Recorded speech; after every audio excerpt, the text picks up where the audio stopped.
nareo Ayun, nahudan na sa fasa-fasa ulo mari. Zao kita rararano. Hano baba, hayo baba. Sa anar ko sa metra hataw naw. Sa kararano sa girata ko. Rasa ba jalan jahan fas jalanul. Sira hata ko kay rararano. Buat aku sudira fa fanoti baba. Zao baba note.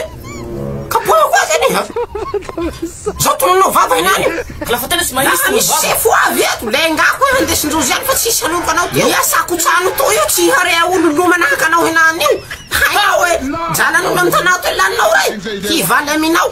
Fatsika lo material posta sudira zani nanano jalan no. Maro ko vara mi kubo mi tsika to et fet sky fa ini. Sanau. Siski Baba vita ni chama zao. Chara. Ha.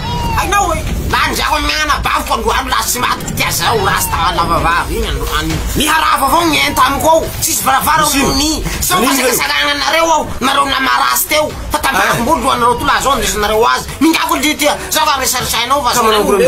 Kata na wa fa so na mi spesa ga. Ro fa impi vo filas. Butis kuma hisa pa nos dira zo maro betu. Ayeng mi safara ko mahai. Ega da fala mahai fa simahai tapak luana ndo ani fakara. Ande hane henani wa anketa ho ankakin brof taneu. Ouvrage métallique le hangahanins. Fa lohara be utapahana zao. Ande som gotile ha vitanao tapak ty lohany. Fa baba ko nefa vo fitaky. Lasa dafarany. Andafara zan tegna mahai e. Mahai ko na varavara na ino vitany aby. Le yetsumbeo avao miala ho zay rasta.